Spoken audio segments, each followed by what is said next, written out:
बिहार में सिर्फ नकली शराब नहीं बन रहा, बल्कि नकली पेट्रोल डीजल भी बन रहा है। क्या आपको ये पता भी है कि आपकी बाइक कार में जो इस्तेमाल पेट्रोल डीजल आप कर रहे हैं वो नकली है या फिर असली? बिहार में ये बड़े स्तर पर हो रहा है और बाकायदा एसपी को गुप्त सूचना मिलती है। पूरी टीम जो है वहां पहुंचती है जहां ये बन रहा होता है और कहा जाता है कि पूरा इलाका पुलिस छावनी में तब्दील हो गया है। लेकिन उसके बावजूद भी गिरफ्तारी एकमात्र शख्स की हुई। पूरी कहानी क्या है, कैसे एक संगठित गिरोह जो है इसके पीछे काम कर रहा है और ये बड़े स्तर पर हो रहा है, आपको पूरी कहानी बताएंगे। उससे पहले औपचारिकता के लिए बता दूं कि मेरा नाम है हिमांशु कुमार और आप देख रहे हैं जनता जंक्शन।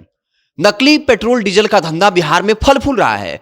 दिलचस्प खबर मोतिहारी से आई है, जहां एसपी साहब को गुप्त सूचना मिलती है कि एक फैक्ट्री में बाकायदा नकली पेट्रोल डीजल बन रहा है। अब आप समझिए, एक इलाका जहां बाकायदा नकली पेट्रोल डीजल बन रहा है और एसपी साहब को गुप्त सूचना मिलती है, यानी थानेदार साहब को उस शख्स ने कॉल करने की हिम्मत नहीं की। तो क्या ये इस तरफ इशारा है कि वहां के थानाध्यक्ष या जो छोटे अधिकारी हैं उन पर वहां के लोगों को भरोसा नहीं है? सीधा एसपी को गुप्त कॉल किया गया।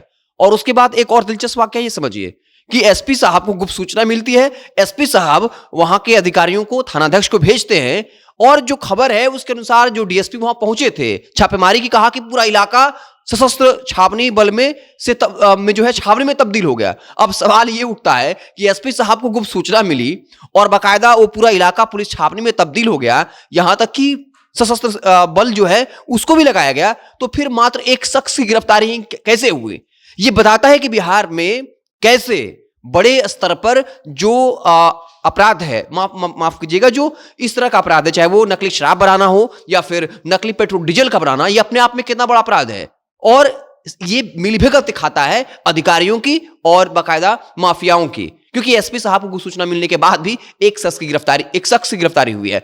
और ये बता दें कि ये जो मोतिहारी के हरसिद्धि थाना क्षेत्र का मसला है, जहां पर 3800 लीटर जो है वो नकली तेल जो है बरामद हुआ था। इसके अलावा जो उसके लिए बनाने के लिए उपकरण इस्तेमाल होते हैं, ड्रम इस्तेमाल होते हैं, केमिकल इस्तेमाल होते हैं, वो सब कुछ जो है जब्त किया गया है। और ये पहली कहानी नहीं है, इसके पहले भी मोतिहारी में ही बड़े स्तर पर हो रहा है। मोतिहारी में भी 28 दिसंबर 2025 की खबर है, रामगढ़वा थाना क्षेत्र की, जहां से 9600 लीटर जो है वो नकली ईंधन प्राप्त हुआ था और तमाम वो केमिकल्स, तमाम वो उपकरण जो वो मिले थे। आखिर मोतिहारी में क्या उस वक्त कार्रवाई हुई थी और क्यों नजीर नहीं पेश हो पा रहा? तो अब नकली शराब के अलावा अब नकली पेट्रोल डीजल भी जो है वो बड़े स्तर पर इस्तेमाल हो रहा है और स्वाभाविक तौर पर ये एक बड़ा गिरोह हो सकता है, एक संगठित अपराध कह सकते हैं।